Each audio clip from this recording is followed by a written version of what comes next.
Hey everybody, welcome to RallyPoint. Really appreciate you joining. We have a special guest here today, Major General retired Juan Ayala, who I was very privileged to serve with in Iraq in 2004. The general is now the Director of Military Affairs for Military City USA, San Antonio. And before we get going, sir, thanks for joining. I have to go through your bio here just because it's so impressive. I wish I could read the whole thing, but just here are some of the great ones. And sir, it's so great to have you here. Thank you, Chuck, and I appreciate the invitation. And it was so good to connect with you again after all these years. I saw your name and I saw your picture. I go, that's Chuck McGregor. I think I promoted him, and then you sent me the picture. So it's great to connect. Absolutely, absolutely. So without further ado, a native of El Paso, Texas, Mr. Ayala. That's, by the way, is very hard for me to say that, Mr. Ayala, but I'm going to just do my best. Retired as a Major General in the United States Marine Corps after 36 years of service. Currently the Director of Military and Veteran Affairs for the city of San Antonio. In this capacity, he serves as the city's liaison to the military, supporting the mayor, the city council, and city departments. And we're going to get into that deeper in a little bit here. Prior to your retirement, sir, you commanded all 24 Marine Corps installations worldwide and were selected to lead the Department of Defense 2015 Warrior Games, something else we're going to be getting to, I promise, assisting the nation's wounded, ill, and injured warriors in their recuperative efforts. He is the former Inspector General of the Marine Corps, and his services include 4 combat tours in support of Operation Iraqi Freedom, to include a year as senior advisor of the military transition team embedded with the 1st Iraqi Army Division. He is the recipient of the 2007 Excellence in Military Service Award from the League of Latin American Citizens, the 2022 Heroes of the Military Medicine Award from the Henry M. Jackson Foundation for the Advancement of Military Medicine, and the 2023 Latina Style Magazine Lifetime Achievement Award. Since 2016, he has taught leadership and ethics as a visiting instructor at the Walter Reed National Medical Center in Bethesda, Maryland. Sir, it's so great to have you on the show. And well, let's go ahead and get into it. Hey, thank you, Chuck, and I really appreciate the invitation. And it's hard to believe it's been 20 years since we promoted you up on that airfield.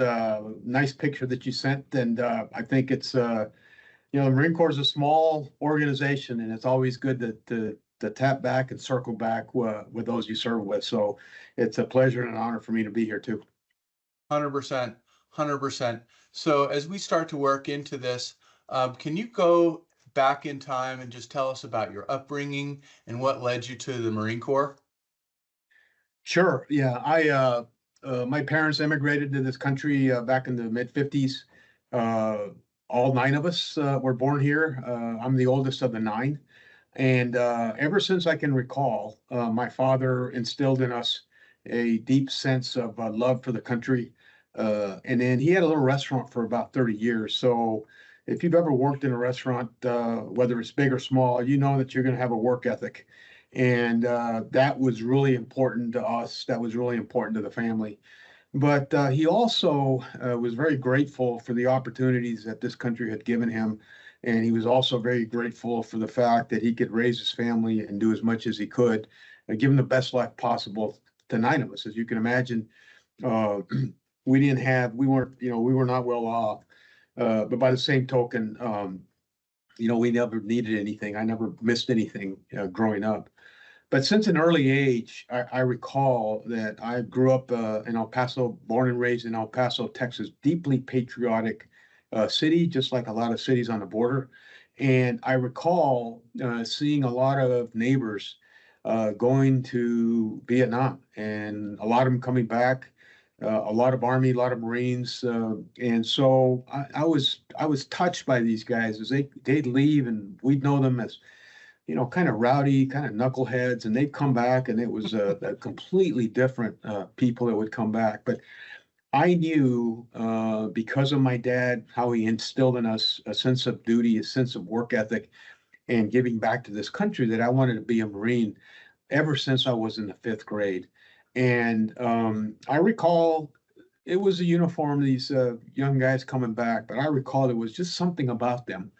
And I never forgot about that. And you know what? Even now, at my age, after all these years, there's always something about a Marine.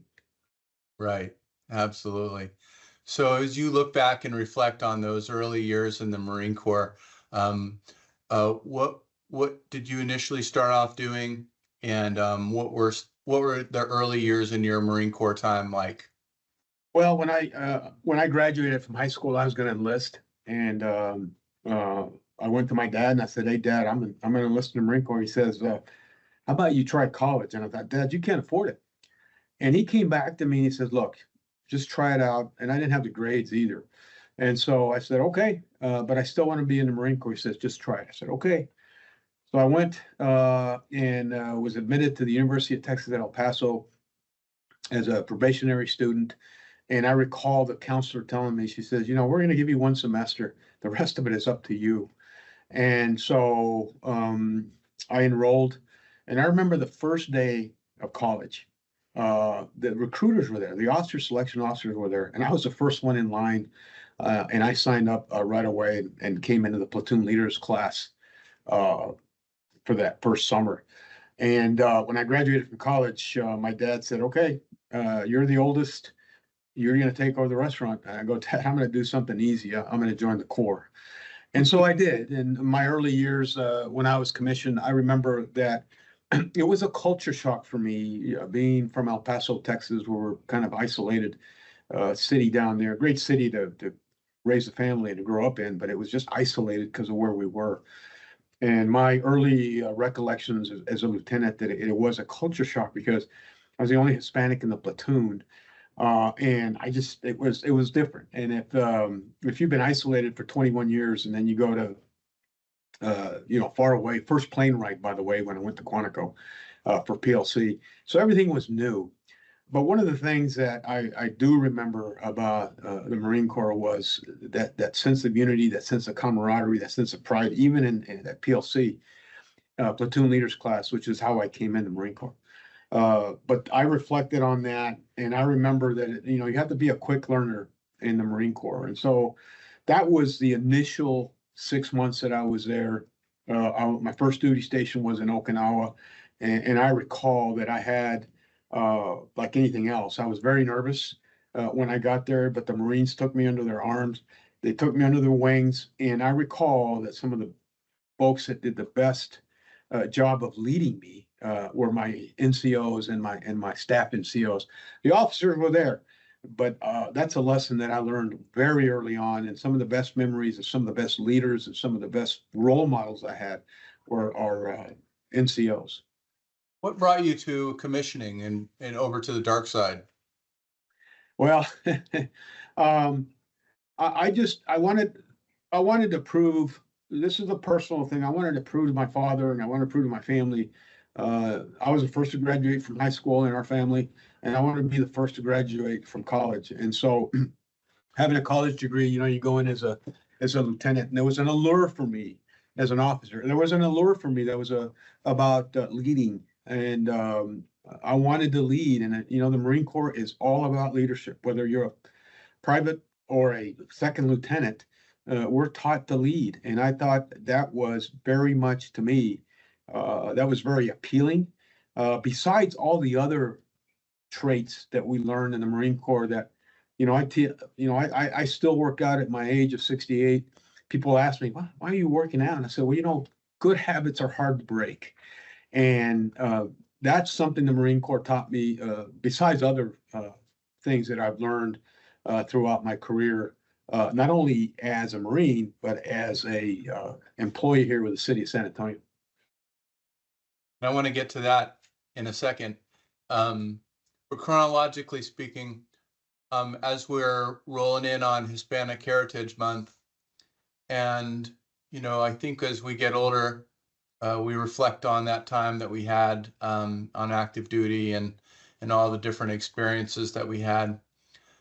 In a context of Hispanic Heritage Month, what are some of the reflections that you have thinking back on your early years and even some of your latter years, as a general, from one spectrum all the way to the next? What are some of your reflections on that period from a Hispanic heritage context? Well, I think very much, a lot of Hispanics are immigrants or sons and daughters of immigrants, as I am. I'm a first generation. And my reflections were, God, there's not very many of us in the officer ranks. And number one. And number two is even in the enlisted ranks, because I came in the 70s, there was a good number, but it wasn't what I expected to see. And so my first reflections on that were, do I fit in? Well, how will I do? And how will others see me? I don't want others to see me that I am here just because they needed somebody to look like me, especially in my older years and my more senior years. But I did have a lot of role models, and the role models are those NCOs. And I still recall one of the NCOs.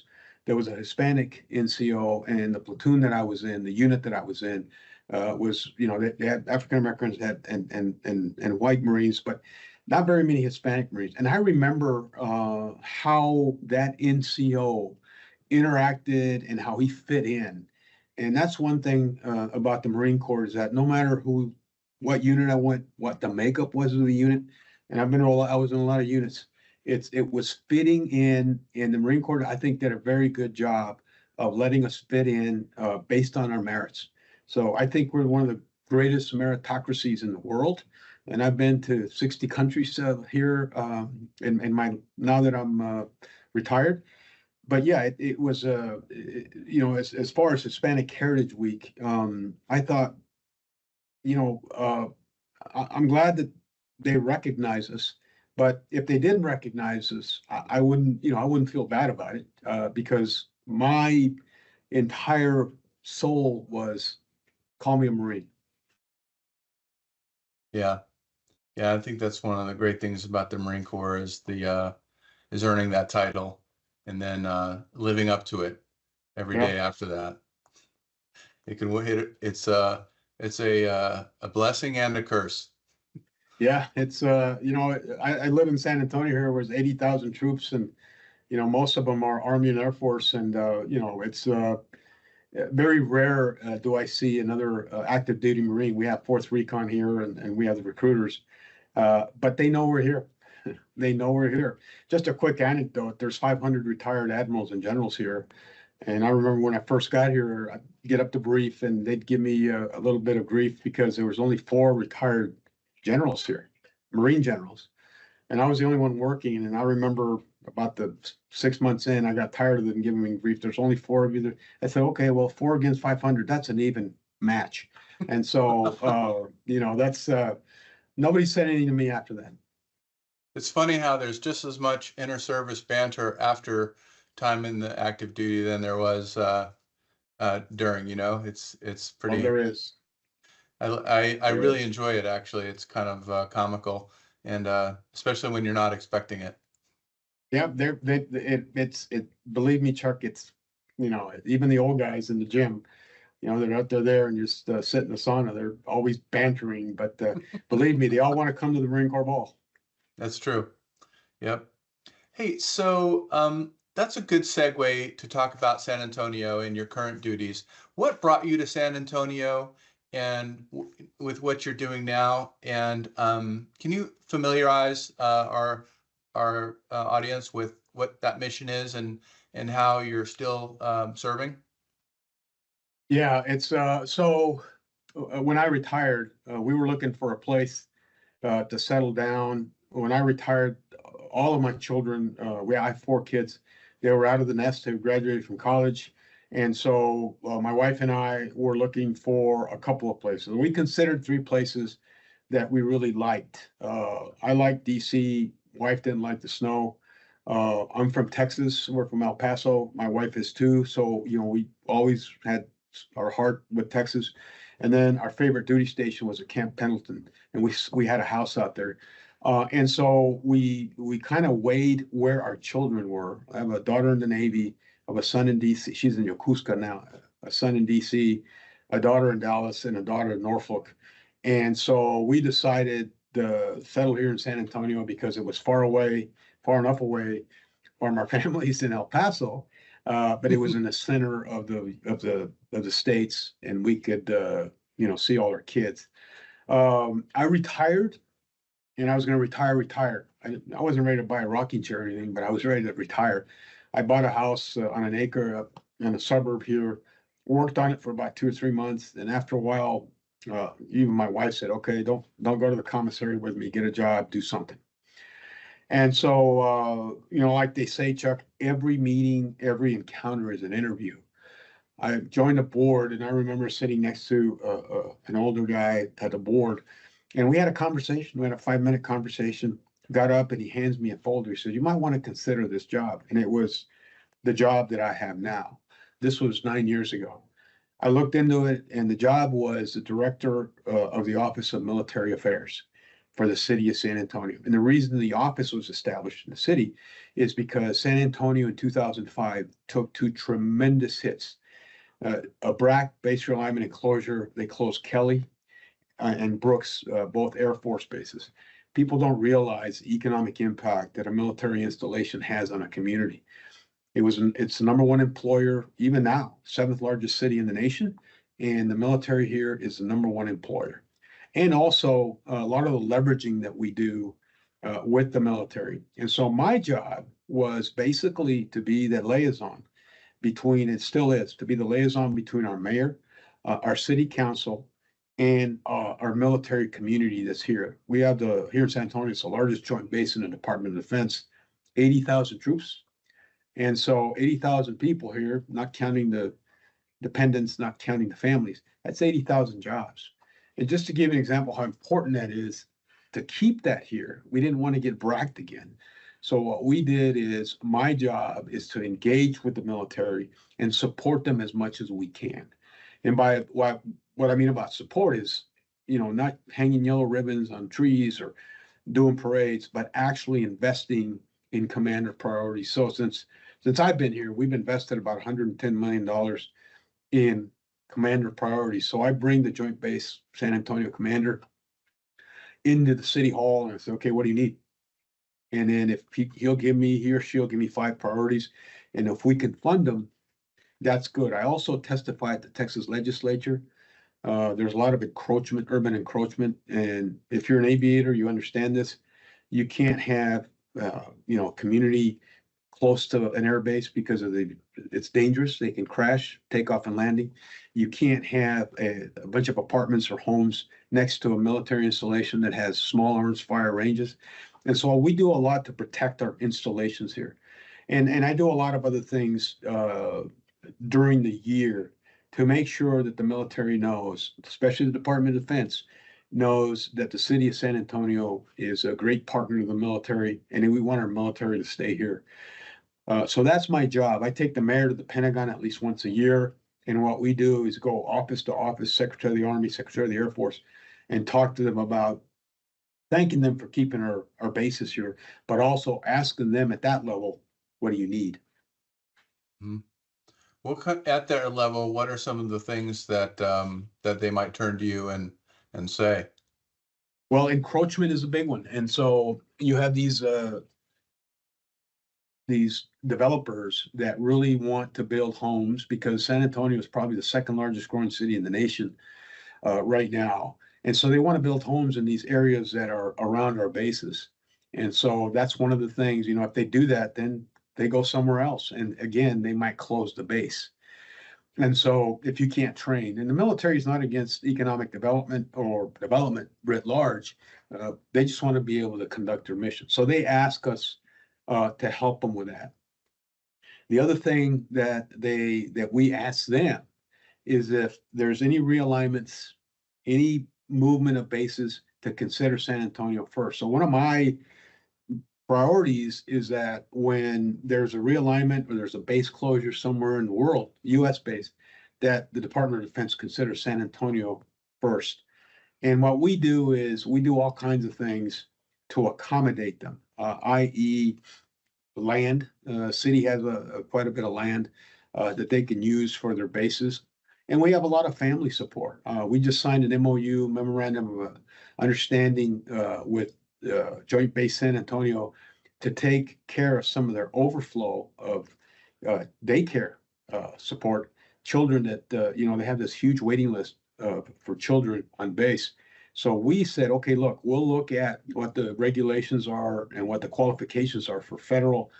We'll look at it here at the municipal, at the city level, and we'll take some of your overflow. And that's a huge burden right now, or a huge challenge for Department of Defense. The other thing is spouse employment. What we do is the city of San Antonio has invested probably up to $500,000 now, investing in fellowships for military spouses.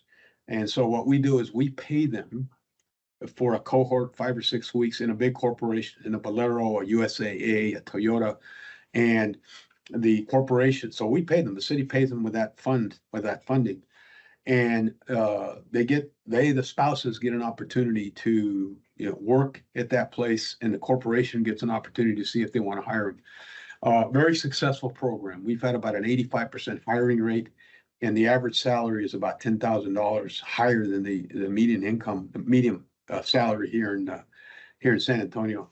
But again, that's really good for the military because it, people make decisions based on families now.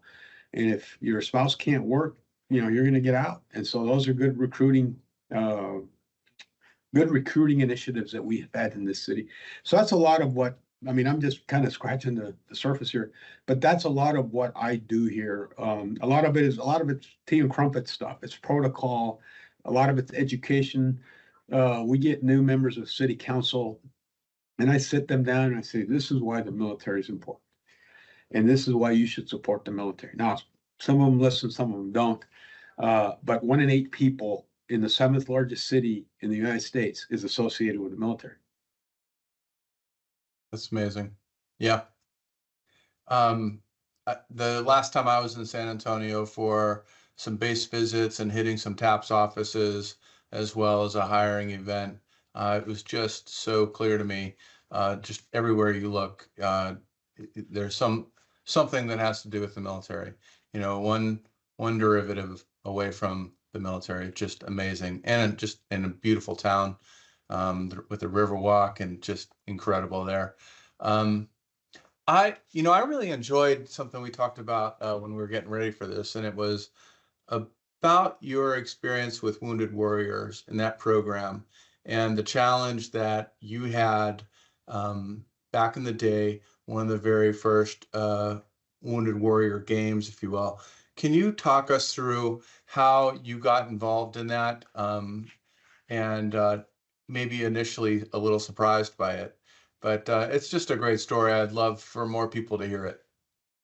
Yeah, so back in 2010 or even before that, the IOC, the International Olympic Committee, used to recruit and try to get wounded, ill, and injured military members to try out for and participate in the Paralympics. And the Paralympics, like they're going on right now in Paris, is just kind of like the regular Olympics, but it's the Paralympics. Well, in 2015, the IOC, International Olympic Committee, decided that we're not getting enough world-class Paralympians, and so they got rid of the program, and they let the Department of Defense know that they were not going to do it anymore. So the Department of Defense said, you know what, this is a great program, and what it is, it's a great opportunity for us to keep supporting those that sacrifice, and especially the combat wounded. Even if they're not combat wounded, there was a lot of folks that had gotten injured in training exercises and other accidents that just happened to Marines and all other services. And this is so good for the recovery efforts. And it's mentally great, it's physically great, and it gives these service members the opportunity to represent their service and to be part again of a team. And so a great program. So the DOD said, Department of Defense said, okay, we're going to continue this, but we're going to let the services run it. And so, like I told you, the first ones to raise their hand to take the games was the Marine Corps. So the way I was involved, this was 2015. I was a commander of Installations Command, Marine Corps Installations Command in the Pentagon. And I remember one evening, I get a phone call from General Paxton, who was the ACMAC, the Assistant Commandant of the Marine Corps. And he says, Juan, how you doing? And I'm thinking, oh my God, why is he calling me? And he says, you're getting the Warrior Games. Sir, what are Warrior Games? And so he explained to me, he said, look, these are the Paralympic Games, 8 events, 8 or 9 events. It was swimming, it was wheelchair basketball, wheelchair rugby, cycling, track and field, archery, shooting. It was all the normal events. And he says, and you've got 78 days to put it together in Quantico, Virginia. And I'm like, oh my God. And not only that, you got a team from the Army, the Navy, the Air Force, the Marine Corps, and the Special Operations Command. And oh, by the way, there's also 5 or 6 allied nations that are coming to participate that have been with us in Iraq and Afghanistan, and they have their own wounded, ill, and injured. So I took a deep breath and I'm like, oh my God, what the heck am I going to do? Fortunately, the Marine Corps provided me the NDOD. I went up to the Pentagon and I put together an ad hoc a task organization right away. And we went from marketing, marketing people to, because they needed to raise funds, marketing people to people that knew athletics. We had to find referees. We had to find coaches. We had to find all kinds of things. And we did put them together. We made a plan, and the plan did come together in those 78 days. And I still recall the opening ceremony. And when let me backtrack, when the athletes came in, Chuck, I have spoken to a lot of groups in my 36-year career.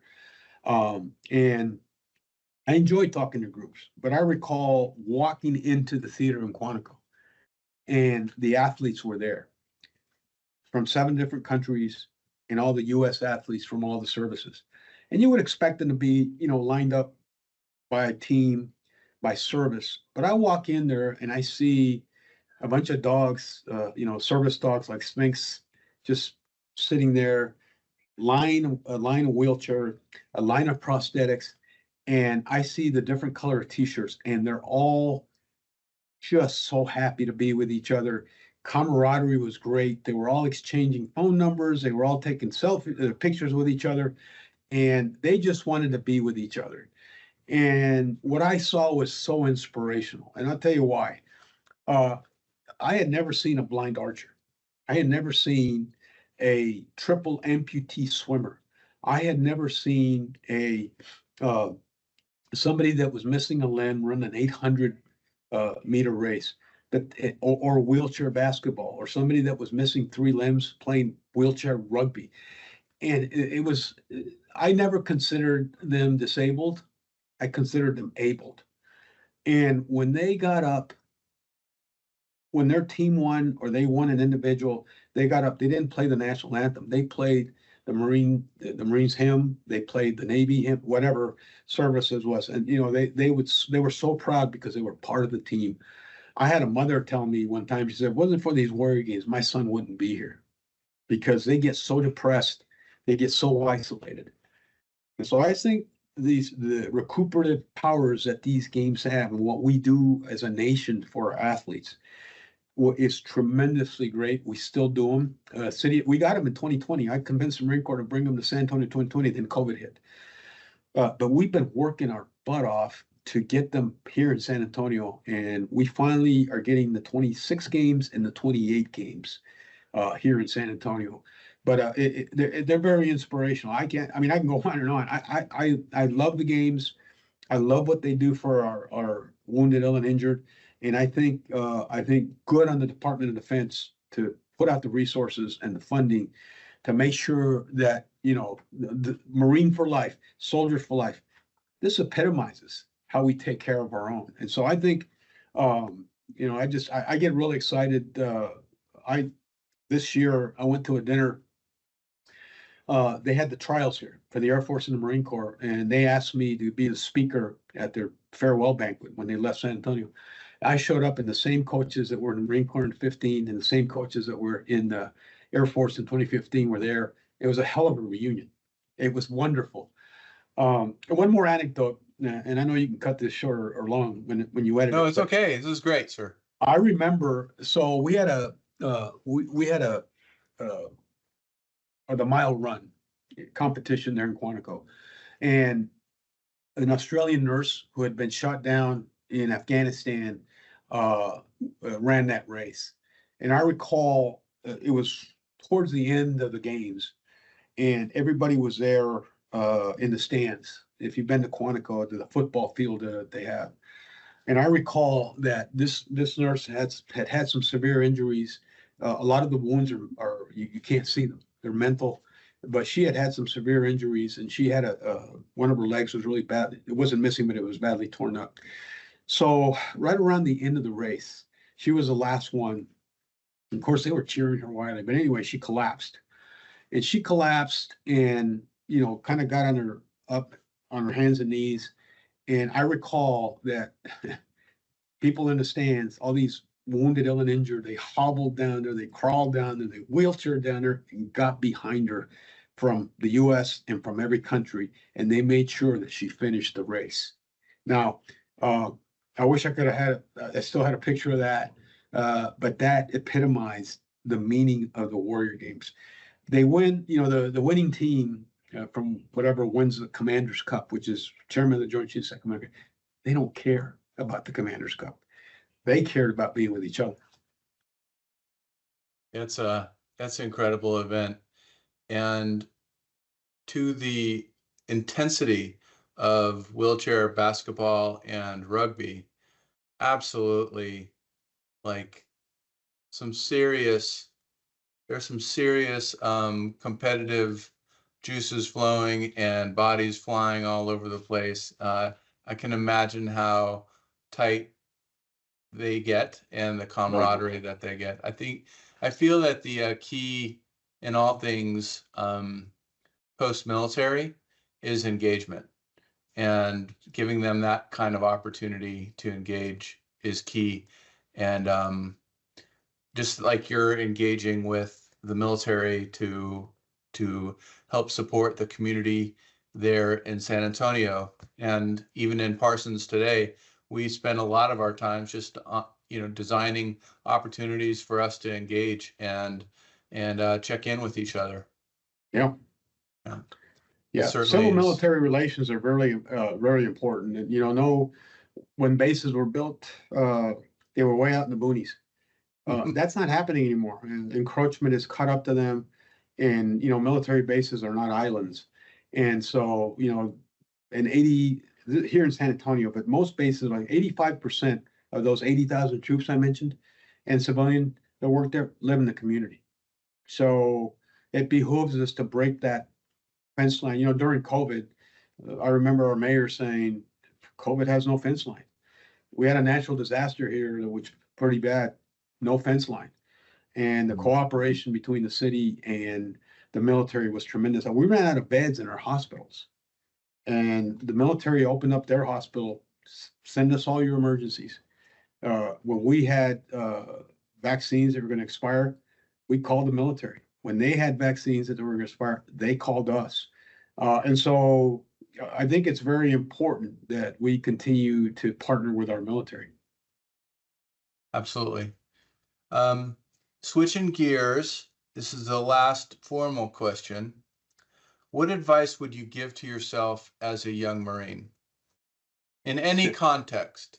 Maybe from a Hispanic heritage standpoint, maybe, you know, looking back at it, you know, as you ascended through all the ranks and now you're standing up on the plateau looking back, what would you tell young Juan Ayala? You know, I have thought about that, and I mean, there's probably a lot of things that I could have done differently. I wish that I would have reached out more. And, I like to talk to people and I like to do that thing, but I wish I would have done more, not only, and the Hispanic community, and I'll tell you that part of it. I didn't think of myself as, you know, a big deal, and most of us don't. And I recall, especially in my senior ranks, the number of young Marines that would tell me, God, it's so rare to see you here, somebody that looks like you. And you don't realize that impact. And I wish I would have reached out more to them. But by the same token, I wish I would have reached out more to all of them, no matter what they look like. Chuck, there are so many nameless, faceless young Marines that we pass by in the hall, we pass by on a ship, and we really sometimes we're so busy with day life. But you know what? They're so important. They are so important that I think, you just don't know the power of your personal example and what it means to a Marine if you acknowledge him or any service member. And so I wish I would have told Juan Ayala and said, don't be shy, talk to them, don't be intimidated, do more to engage your Marines, because at the end of the day, I didn't realize this until later in my career. Our work, our profession isn't personal. It's intensely personal. It's about this. It's not about the phone or any of those things. So I would have told them that, and I would have I would have participated more in some of the activities that engage Marines. Now that I'm older, and now that I've my last few years in the Marine Corps, I tried to do that quite a bit. It's just I miss the Marine Corps, but what I miss more is the people and some of the lessons that I think I told you this anecdote when I was a young lieutenant, and a young NCO told me, he was a gunny, he actually told me this. He says, know your job cold, know your SOPs cold, know your equipment cold, know your weapons cold, know your tactics cold, know your logistics cold. Went through all 9 classes of supply. I said, but at the very end, he looked at me and says, know your people better. And I wish I could have done probably a better job of that now that I'm older. Hmm. Well, sir, I really appreciate having you on the show today. This has been great. And, on behalf of the Marines of Lima, we really appreciated your leadership out there in Anbar. You gave us, just enough rope to let us go and do a lot of things, and combining with, the other infantry units that were out there, that just made it such an incredible experience for us. And on behalf of Parsons, thank you so much for your time talking with us. And I'm really looking forward to seeing you next time I'm out in San Antonio. Hey, come out and tell those Marines at Lima that I miss all of you, and we had a good time out there.